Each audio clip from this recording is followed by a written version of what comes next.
कांग्रेस सांसद और लोकसभा नेता प्रतिपक्ष राहुल गांधी, राष्ट्रवादी कांग्रेस पार्टी सांसद सुप्रिया सुले और शिवसेना सांसद संजय राउत के साथ संयुक्त प्रेस कॉन्फ्रेंस की। कॉन्स्टिट्यूशन क्लब ऑफ इंडिया के डिप्टी स्पीकर हॉल में आयोजित संवाददाता सम्मेलन में राहुल ने महाराष्ट्र विधानसभा चुनाव में धांधली का आरोप भी लगाया। उन्होंने चुनाव आयोग पर भी सवाल उठाए।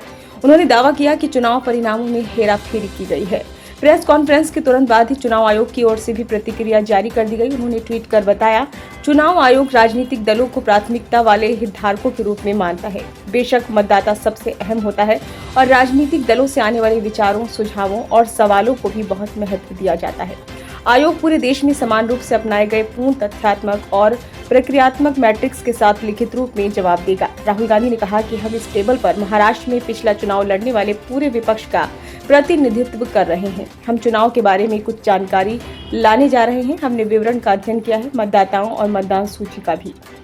हमारी टीमें काम कर रही हैं, हमें कई अनियमितताएं मिली हैं। राहुल ने कहा, हम चुनाव आयोग से कह रहे हैं कि हमें गड़बड़ी मिल रही है। हमें महाराष्ट्र के मतदाताओं के नाम और पते वाली मतदाता सूची चाहिए। हमें लोकसभा चुनाव की मतदाता सूची चाहिए। हमें विधानसभा चुनाव की मतदाता सूची चाहिए। हम ये समझना चाहते हैं कि नए नाम कौन कौन से हैं। बहुत सारे मतदाता हैं जिनके नाम हटा दिए गए हैं। एक बूथ के मतदाता दूसरे बूथ पर स्थानांतरित कर दिए गए हैं। इनमें से ज्यादातर मतदाता दलित समुदायों, आदिवासी समुदायों और अल्पसंख्यक समुदायों से आते हैं। हमने चुनाव आयोग से बार बार अनुरोध किया है, उन्होंने हमें कोई जवाब भी नहीं दिया है।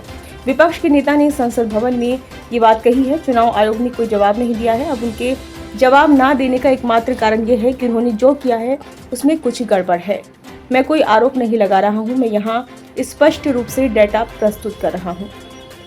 उन्होंने कहा कि महाराष्ट्र में विधानसभा 2019 और लोकसभा 2024 के बीच 5 साल में 32 लाख नए मतदाता जोड़े गए। लोकसभा 2024 और विधानसभा 2024 के 5 महीने में 39 लाख नए मतदाता जोड़े गए। सवाल ये है कि 5 महीने के अंदर पिछले 5 साल से ज्यादा मतदाता कैसे जोड़े गए। ये हिमाचल प्रदेश के कुल मतदाताओं के बराबर है। दूसरा मुद्दा ये भी है कि महाराष्ट्र में राज्य की पूरी मतदाता आबादी से ज्यादा मतदाता क्यों हैं। किसी तरह से अचानक ही महाराष्ट्र में मतदाता बनाए गए हैं। ब्यूरो रिपोर्ट, नई दिल्ली।